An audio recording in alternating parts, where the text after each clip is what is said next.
what I think the best way to get into wood turning is. Probably not what everybody else thinks, but this is a piece of Bradford pear. The other half of the log I just cut off the stump. But I'm gonna show you how I mark the center, find the center, and I just set them like 5 inches. Go over here, go here, pretty close. It's probably 5 1/8.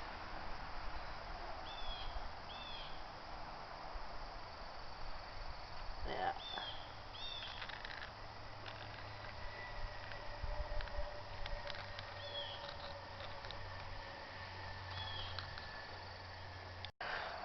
I don't know if you can see that, but I did get a marker out.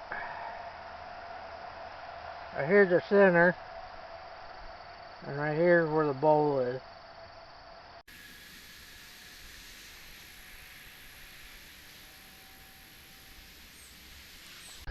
Well, that's pretty much our bowl right there. Now I'm going to go get the chainsaw and make a cut right here and cut the corners so it'll be won't wobble as much on the lathe.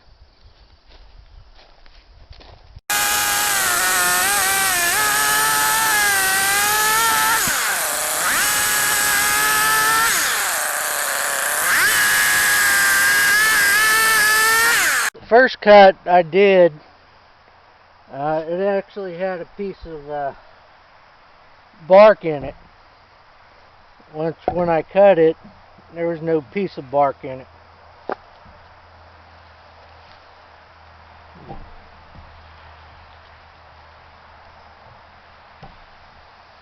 I was just starting.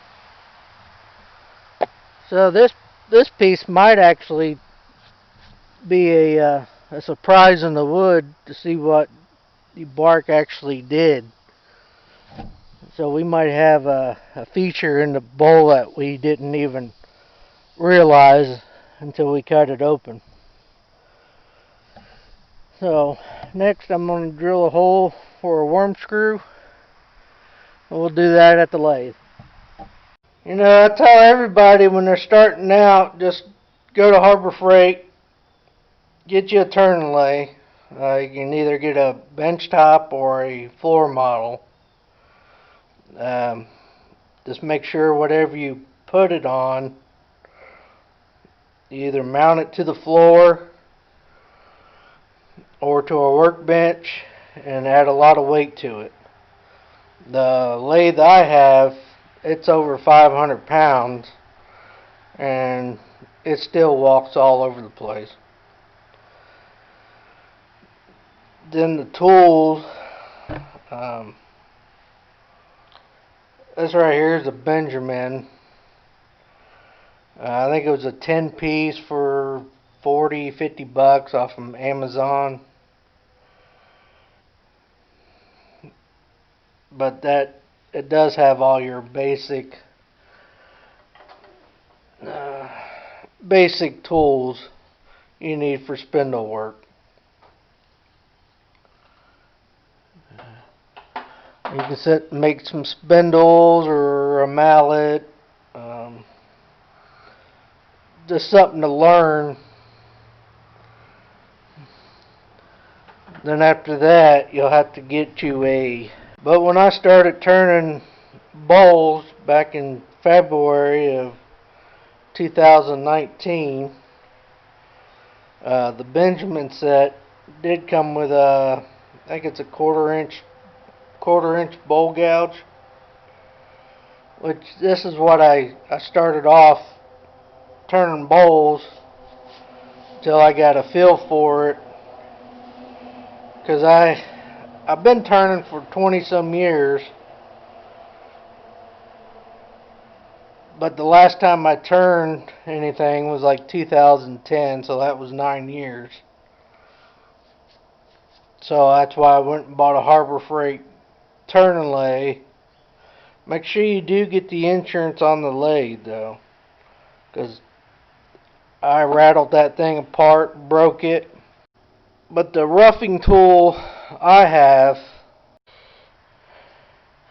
is a Robert Sabi.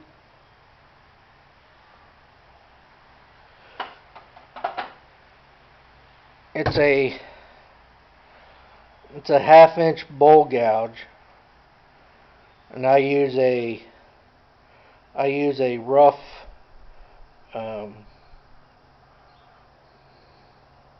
a rough grind on it. What comes with the one-way system, sharpening system. I had it on number 2, the most aggressive one I got. And I did drill a hole 2 inches in the wood and put it on there.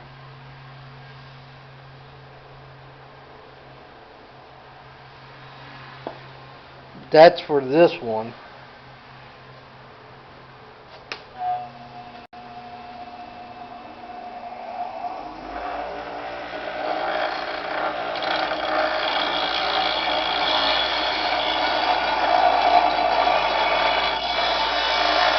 This one, I know you can't read it, but it's a Carter and Son Toolworks. They're made in Seattle.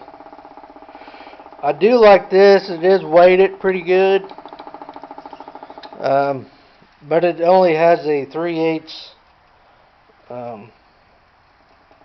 bowl gouge on it. But I use the same setup on this one as I do the roughing. But this one I only use for finishing, or cut the tenons in on the back of the bowl. But this block, I got it drilled at 1 3/4, and that's what I set this one at. It gives me a way different finish cut than the other one did.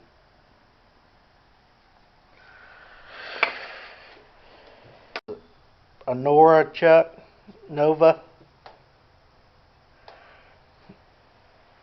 I got it from Rockler or Amazon, probably Amazon. Comes with a 2-inch jaw. It does have a worm screw. I'm not sure what size this drill bit is, but it is smaller than my worm screw. About the size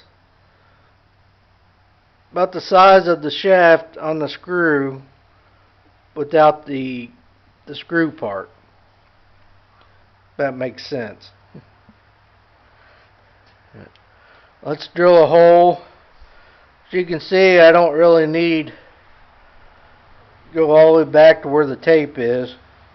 I've just drilled so many holes, the tape just keeps going back and back.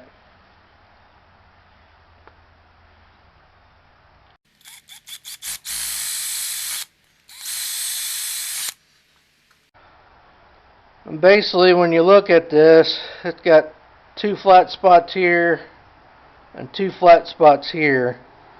The flat parts come right here where the openings are.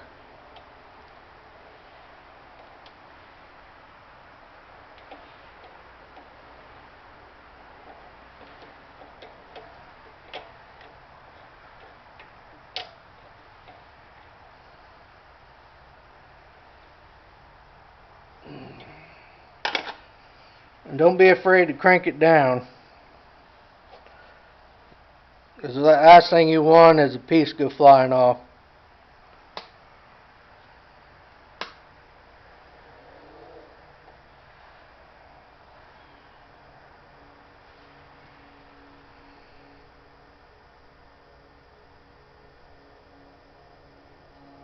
Right there's about 150 RPM.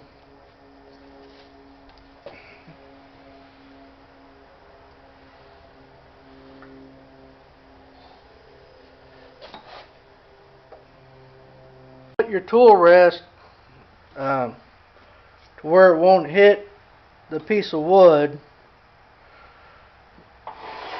but it's out of the way from when you bring the tailstock up. Next thing I do is I wear a black stallion. It's actually a welding jacket I use for turning. It's pretty tough material, so nothing will come flying off the lathe and cut it. It's actually, I don't know if it's fire retardant, but it'll keep the welding sparks away from you, so if I ever get some sparks on the lathe, I'll be safe. But yeah, it goes down pretty far on me. But yeah, it keeps my clothes clean when I'm turning. And I just leave this. I mean, I haven't washed it in probably a year.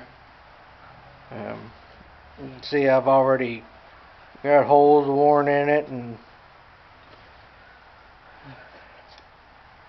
next thing I would advise is getting a good face shield.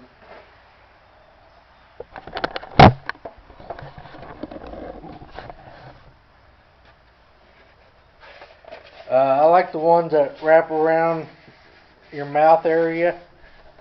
It gives you a little bit more support if something comes flying back to you.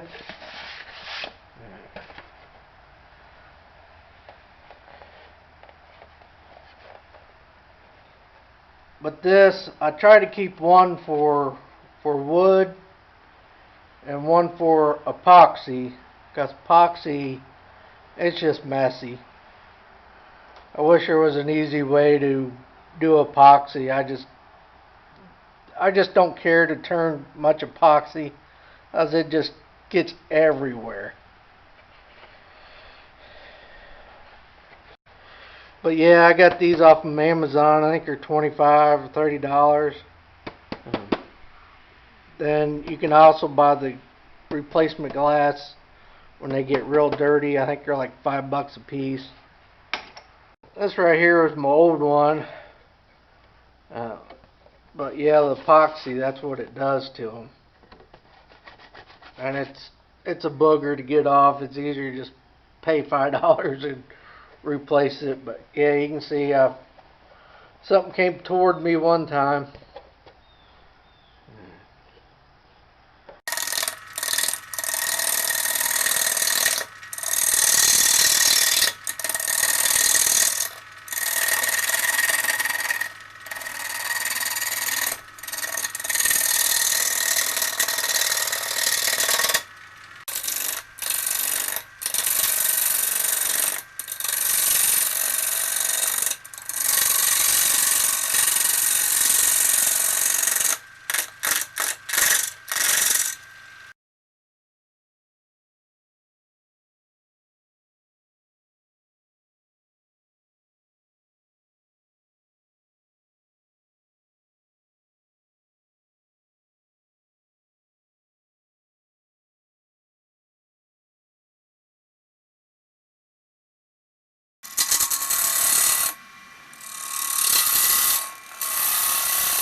I set my calibers to 1 1/16.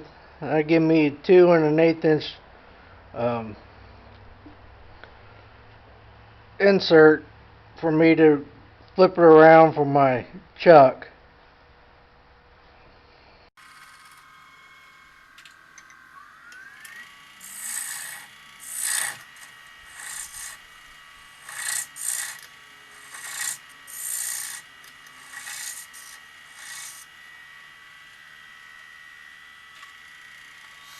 I take my skew and go in and straighten it up.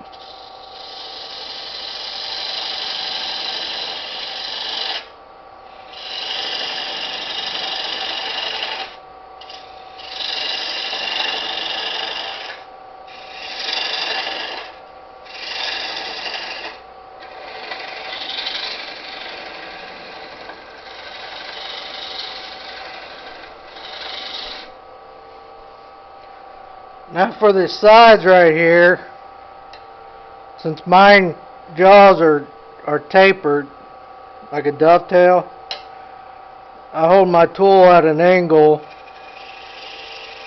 and I'll go right in at an angle.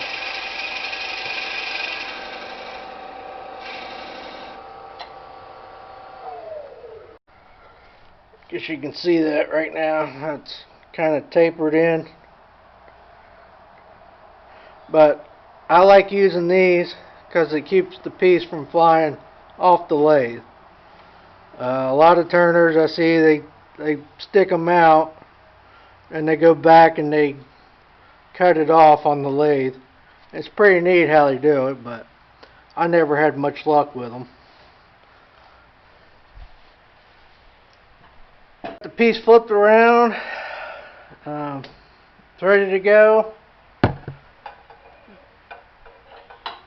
Before I do that, I'm going to go back and resharpen my bowl gouge so it'll be ready for the inside.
So here's the Bradford pear, where that bark is on the outside, up here. Well, it actually was a little tree branch, and I guess it broke off and died, and it just healed right over. But here it is roughed out. A lot of people will take the shavings that I just scooped out, throw them in a bag, and let them sit on the shelf for 6 months. What I usually do is I have put anchor seal on them. You can put anchor seal on it, seal it all the way up, in 6 months be ready to turn again. Or I usually just take a torch and burn them, and usually in 2 weeks they're ready to turn again. This little piece where the bark was, I'm going to put some CA glue on it.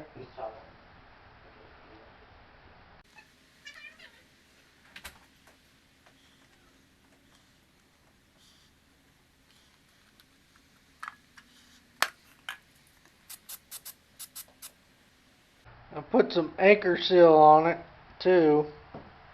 It is for green wood.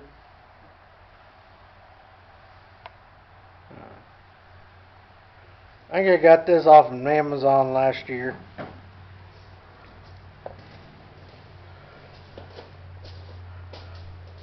I just put it on this. It is a little white when it goes on. Best thing I found out is paint the whole inside and around this rim. And when you do the outside,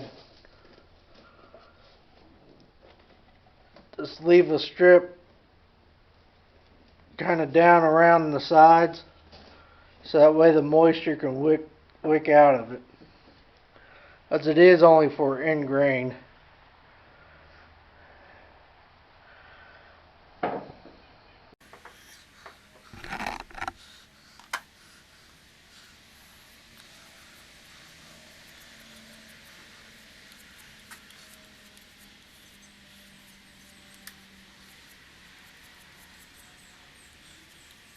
When you rough these out, you put the date and what kind of wood it is. It helps when you get ready to turn it.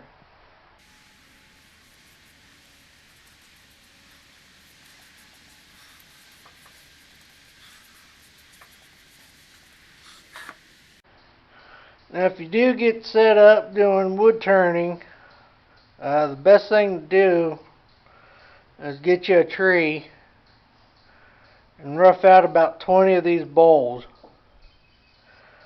And that way you'll hone your skill down on how to make bowls. Then I'm going to make another video here soon, show you how to take a dry bowl. I got one over here on the shelf. I probably dried it about a year ago. But how to take it and finish it. But